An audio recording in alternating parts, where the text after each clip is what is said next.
How can an age call itself enlightened if the shelves behind it are empty?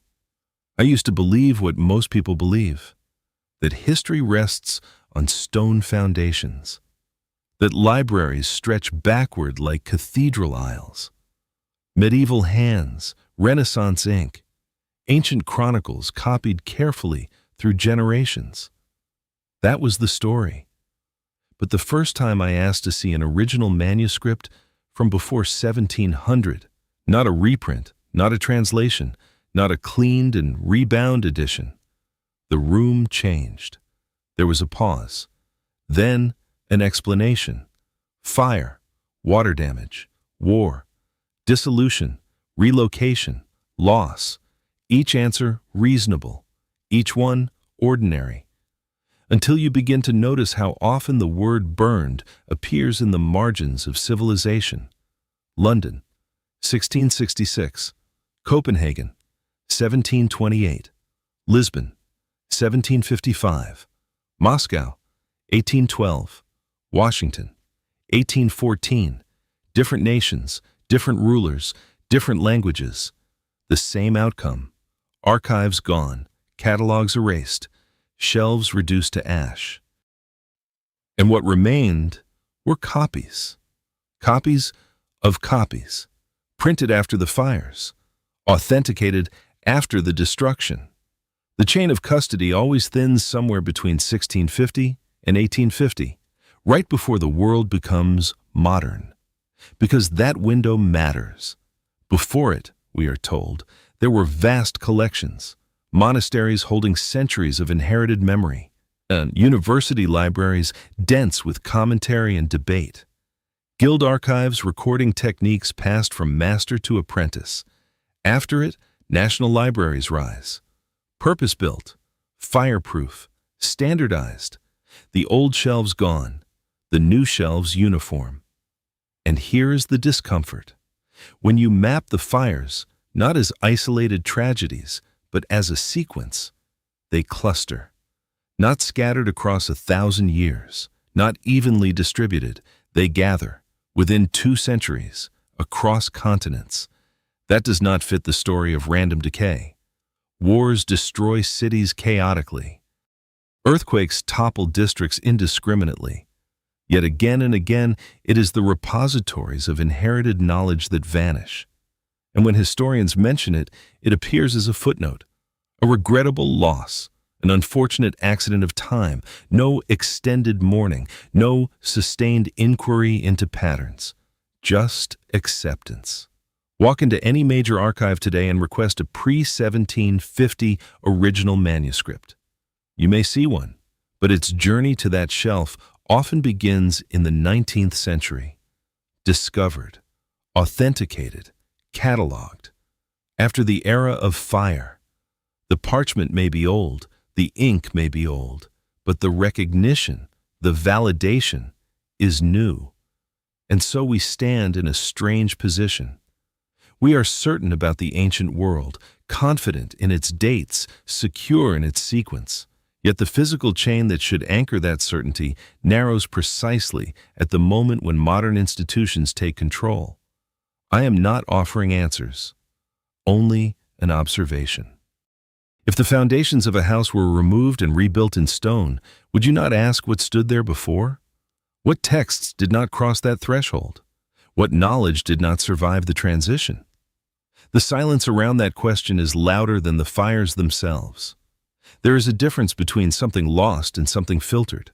Loss is chaotic. Ash settles without preference. Beams collapse at random. But filtering leaves shape. After the fires, after the dissolutions of monasteries, after the revolutions and invasions, a new order of preservation emerged. Centralized, catalogued, authorized. The great national libraries of Europe were not medieval. They were modern constructions, 18th and 19th century institutions, stone facades, iron shelving, controlled access. They did not inherit the old world intact. They inherited fragments. And from those fragments, a narrative was assembled. Consider what survives in abundance: royal decrees, legal codes, tax records, church doctrine in standardized form, chronicles written under patronage, the machinery of governance. Now consider what repeatedly appears on the lists of losses: alchemical manuscripts, hermetic treatises, architectural notebooks without clear authorship, astronomical charts whose origins blur, guild records describing techniques in coded language. These categories surface again and again in catalogs marked destroyed. Not one fire, not two, a pattern across regions: Spain, France, the German states, northern Italy. The dissolution of monasteries alone emptied thousands of collections. Some were transferred, many were dispersed, some were sold as scrap parchment, some simply disappeared into private hands. And here the story becomes quieter, because while public institutions burned, certain private libraries did not. Portraits from the mid-19th century show aristocratic families posed in their estates, shelves rising behind them, rows of leather spines unbroken. Those rooms still exist. Access does not. The collections remain ancestral property, sealed, protected, inherited, no catalog available to the public, no complete inventory released for examination. It is not dramatic, it is not cinematic. It is simply closed. Meanwhile, the public record, the one scholars depend upon, is reconstructed from what passed through state approval, royal donation, or institutional acquisition during the very century when everything else burned. The Enlightenment promised illumination, but illumination requires material. What happens when the lamp is lit after the oil has already been replaced? Walk through a 19th century reading room. Notice the order: uniform bindings, standardized classifications, chronologies arranged with confidence. It feels stable, permanent, yet beneath that order is a break. The chain of custody often narrows precisely during wartime transfers, revolutionary seizures, or estate consolidations. The explanation is always practical: evacuation for safety, reorganization for efficiency, authentication by recognized authorities, reasonable, and yet the effect is undeniable. Knowledge becomes centralized. Voices once dispersed through monasteries, guild halls, private scholars' studies are absorbed into national frameworks. And what does not fit those frameworks rarely reappears. This is not accusation. It is sequence. First, dispersal, then fire, then consolidation, then standardization. Ancient permanence replaced by modern curation. The question is not whether fires occurred. They did. The question is why the surviving structure of history looks so symmetrical after so much destruction. Symmetry rarely follows chaos. It follows design. Sit with that. Do not rush past it, because once you begin to notice how orderly the reconstructed past appears, despite the documented scale of loss, the quiet becomes heavier. What determined which fragments would anchor the new narrative? And who decided which fragments were expendable? There is a moment in every archive when silence feels architectural, not emotional, structural. You sit at a wooden table, white gloves, controlled light, a single manuscript placed before you. It carries a date: 14th century, 15th. The ink is faded, the parchment uneven. It feels ancient, but ask a simple question: how did this page arrive here? The answer begins clearly: acquired in 1837, donated in 1862, catalogued in 1874. And before that, a monastery, a private estate, a collection dispersed during upheaval. The trail narrows, then softens, then becomes tradition.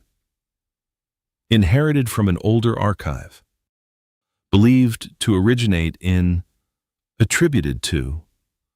Attribution is not custody. Belief is not chain. Carbon dating measures material, not authorship, not intention, not continuity. Handwriting is compared to other samples, but those samples often surfaced during the same century of consolidation, documents validating documents that appeared together. A circle drawn in careful ink. This is not deception. It is structure. A system built after interruption, and interruption matters. Between 1650 and 1850, Europe reorganized itself. Empires shifted, churches dissolved, guilds weakened, states centralized. During that same window, the old repositories thinned. When monasteries closed, their books were seized, some catalogued, some burned as surplus, some sold by weight, parchment reused, margins scraped, centuries compressed into crates. And from those crates, a new historical order emerged. Chronologies tightened. Timelines standardized. Calendars synchronized across nations. Before that, local memory shaped record. After that, state institutions did. Ancient knowledge moved from inherited stewardship to bureaucratic custody. Notice something else. The architecture of libraries changes precisely when the past becomes fragile. Iron stacks, fireproof vaults, central reading rooms under domes, the buildings declare permanence. But permanence of what? Of preservation? Or of narrative? In older monasteries, books lived among ritual, chants, craft, seasonal rhythm. Knowledge was embodied. In the new libraries, knowledge is cataloged, indexed, abstracted from lived tradition. It becomes reference. The shift is subtle, but profound. When a text is separated from the craft that sustained it, it changes character. A medieval manuscript describing construction methods was once paired with masons who understood its language. Remove the masons. Preserve only the page. What remains is symbol without transmission. And if the page burns, transmission ends. This is the quiet fear. Not that history was fabricated, but that continuity fractured more deeply than we admit. If you destroy enough original anchors, future generations rely on summaries. Summaries rely on authority. Authority relies on institutional trust. And institutional trust rests on collections assembled after the era of loss. Once you see this layering, certainty softens. The past feels thinner, not empty, but filtered. There is a humility required here, a willingness to accept that what we hold as stable chronology may stand upon narrowed foundations, and narrowed foundations do not collapse loudly. They simply limit what can be known. Ask yourself something quiet. If thousands of independent libraries vanished within 2 centuries, how much diversity of memory vanished with them? How many parallel histories never crossed into the centralized record? The absence does not shout. It lingers in the gaps between acquisition dates, in the softened phrases of provenance, in the silence that follows the word destroyed. Stand inside a cathedral built before 1600. Look upward. Stone ribs meeting in deliberate geometry. Weight distributed without steel. Light entering through glass set by hand. These structures remain. They did not burn easily. They did not vanish in clusters. They endured. Yet the notebooks that describe their proportions often did not. Guild archives, those quiet ledgers of method and measure, appear frequently in lists of losses. Carpenter's manuals, stonecutter's diagrams, astronomical tables used for alignment, burned, dispersed, unaccounted for. Architecture survived in stone. Explanation did not always survive in ink. This contrast is difficult to ignore. The physical evidence of advanced craft still stands in cities across Europe.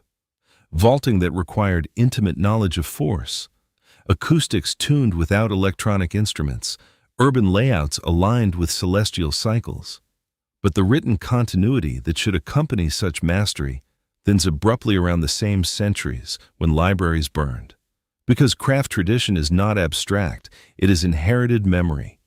Master, to apprentice, generation to generation.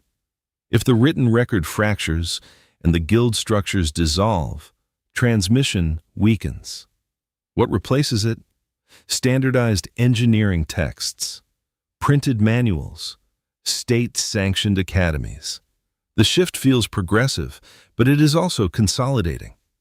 Before, knowledge was dispersed across local networks of craftsmen. After, knowledge becomes centralized in institutions, and institutions curate. Again, this is not accusation, it is sequence. Consider maps. Pre-modern maps often contain notations beyond geography, currents, trade winds, mythic margins blending with observation. Many early atlases are known to us through later printings. Original drafts, often listed as lost in fires or private estate dispersals. The surviving versions are cleaned, standardized, stripped of marginal commentary. Aesthetic refinement replaces layered annotation. Something subtle shifts. When knowledge passes through consolidation, variation narrows, contradictions smooth.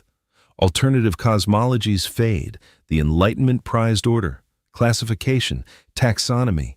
It sought clarity. But clarity requires selection. When chaos precedes order, the order that follows may conceal the scale of what was removed. Visit a 19th century National Archive. Notice how complete it feels. Rows of bound volumes, chronicles aligned by year, records arranged with precision. It feels as though history flows uninterrupted. Yet beneath those bindings lies a century of ash, a century when independent repositories collapsed, burned, or were absorbed. What survives enters the new system. What does not rarely re-emerges. And here is the quiet contradiction. We celebrate modern preservation techniques as triumphs over fragility. Iron stacks replacing wooden shelves, vaults resisting flame. But preservation began in earnest only after immense destruction. It is as though the builders of those archives understood something had already been lost at scale. The architecture of protection arrived after vulnerability had already done its work. If fires were purely accidental, why did their clustering end just as centralized control matured? Why do we not see the same density of catastrophic library loss after 1850? The pattern tightens. Before, dispersal and flame. After, fortification and uniformity. Ancient permanence in stone, modern permanence in catalog. But between them, a narrowing, not total erasure, not fabrication, a filtering. And filtered history carries a particular tone, confident, linear, sanctioned. It rarely acknowledges how thin the bridge may be between the medieval shelf and the modern archive. Sit with that image, a bridge of documents crossing a river of fire. How many planks were replaced before we walked across? There is a phrase historians use when certainty falters. According to surviving sources. Surviving, not complete, not continuous. Surviving. It is a careful word, an honest one. But survival implies selection. In forests, what survives a fire is shaped by wind, terrain, chance. In archives, survival depends on custody. Who held the keys? Who controlled the transfer? Who decided what merited rescue? During the dissolutions of religious houses, crates of manuscripts were inventoried. Some sent to universities, some to royal collections, some sold as scrap. Imagine the scene. A courtyard filled with volumes, officials sorting by category, doctrine kept, duplicate commentary discarded, texts deemed obscure left aside, efficiency, practicality. Yet each decision narrows inheritance. Now consider revolutions. France in the 1790s, Russia in the early 19th century. Political upheaval is rarely gentle with archives, but it is not indiscriminate either. New regimes preserve what legitimizes them. They retain records of governance. They guard documents that affirm authority. Alternative histories, Those tied to rival structures of power rarely receive the same protection. Again, no dramatic accusation, just human pattern. Preservation follows interest, and interest shifts with power. By the mid-19th century, archives across Europe and America appear remarkably aligned. Chronologies harmonized, ancient timelines standardized, classical antiquity framed as foundation. It feels cohesive, too cohesive, especially when one remembers that just decades earlier, the underlying materials were fragmented. This cohesion becomes the bedrock of education. Textbooks emerge, national histories printed in large runs, generations raised on synchronized timelines. Uniform memory replaces regional memory. Before consolidation, a monastery in Spain might preserve a chronicle that diverged subtly from one held in Germany. After consolidation, differences are reconciled or omitted. Variation is costly to manage. Uniformity is efficient. There is another quiet layer. Private collections, old banking families, industrial magnates, noble estates, portraits from the 1800s, showrooms dense with books, volumes predating the public losses. Those libraries were not opened for broad examination. They remained inherited property. It is not unlawful. It is not theatrical. It is simply closed. And so the public narrative of history rests on materials that pass through national institutions, while materials held privately remain largely unverified by independent scholars. The imbalance is subtle but significant. If one wished to understand the full diversity of pre-modern thought, one would need access to every surviving repository. But access is uneven. Meanwhile, the official timeline stands firm. Antiquity, Middle Ages, Renaissance, Enlightenment, clean progression. Yet the physical evidence anchoring the earlier segments is thinner than most imagine. We rely on transcriptions made after fires, on editions printed after upheaval, on manuscripts authenticated during consolidation. Again, not fabrication, but mediation. History passes through filters before reaching us, and filters leave residue. What we call certainty may in fact be convergence, multiple fragments pressed into one coherent form. The question grows heavier. If enough independent archives were lost within a narrow window, how wide was the range of thought that disappeared with them? Not fantasy, not legend, simply variation. Different interpretations of cosmology, alternative descriptions of craft, regional chronologies that did not align neatly with emerging national narratives. When variation narrows, memory simplifies. And simplified memory is easier to govern, easier to teach, easier to defend. Stand in a modern library. Feel its solidity, its climate control, its ordered silence. It inspires trust. But trust built after interruption carries a shadow. The shadow is not proof of intent. It is proof of break, a century of fire, then a century of fortification, a thinning of sources, then a tightening of narrative. The pattern is quiet, persistent, and once noticed, difficult to forget.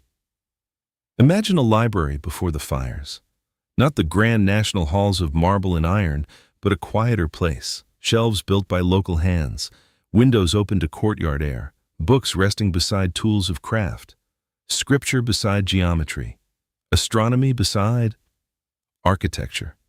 Knowledge not yet sorted into strict categories, not yet divided into disciplines. It lived among daily life. Now imagine the same space after confiscation, shelves emptied, volumes crated, some cataloged, some misplaced, some judged unnecessary. A century passes, a new institution rises, stone facade, iron beams, central dome. Inside, the surviving fragments are arranged with care, indexed, numbered, approved. The past appears whole again, but something intangible has shifted. Before, memory was layered, regional, contradictory. After, memory becomes streamlined. When enough original anchors vanish, interpretation grows stronger than evidence. We inherit conclusions more easily than sources. This is the quiet transformation. Not the invention of history, but its narrowing.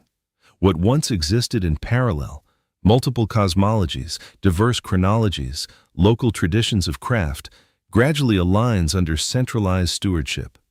It is efficient, it is orderly, and it leaves fewer loose threads. Consider how rarely modern archives speak of uncertainty before 1800. The tone is confident, dates fixed, attributions settled. Yet the surviving physical chain often re-emerges only in the 19th century. The bridge across the centuries is built from materials gathered after interruption. We walk across it daily. Few pause to ask how many stones beneath are replacements. There is a temptation to seek dramatic explanations, to imagine secret chambers or deliberate flames. But the pattern requires no spectacle. Power consolidates, institutions centralize. Preservation follows authority. And in that process, variation thins. Even without intention, selection occurs. What aligns with emerging order is preserved with care. What complicates that order may fade without rescue. When enough fading accumulates, a new baseline forms. We call it history. Perhaps the fires were accidents. Perhaps they were inevitable in wooden cities. Perhaps upheaval simply carried predictable loss. Or perhaps the clustering during the precise window of political and intellectual consolidation deserves more reflection than it receives. Either way, the effect is measurable. Before 1650, dispersed memory. Between 1650 and 1850, rupture. After 1850, fortification and uniformity. We stand firmly in the third stage, looking back through layers of mediation. The most unsettling realization is not that something was hidden. It is that something was thinned enough that full recovery is impossible. If you wish to reshape collective memory, you would not need to erase everything. Only enough that reconstruction depended on centralized authority. Enough that verification became difficult. Enough that surviving fragments could be harmonized into a coherent narrative. The fires, whether random or not, achieved that condition. And so, we inherit a past that begins in clarity around 1800. Before that, we peer through smoke. Ask yourself quietly, not with suspicion, but with patience. What did we lose when independent shelves turned to ash? What knowledge failed to cross the threshold into modern custody? And if the answer cannot be known, what does that uncertainty require of us? Humility, care. A willingness to admit that the foundation beneath our timelines may be narrower than we were taught. The silence left by burned libraries is not empty. It is simply unanswerable.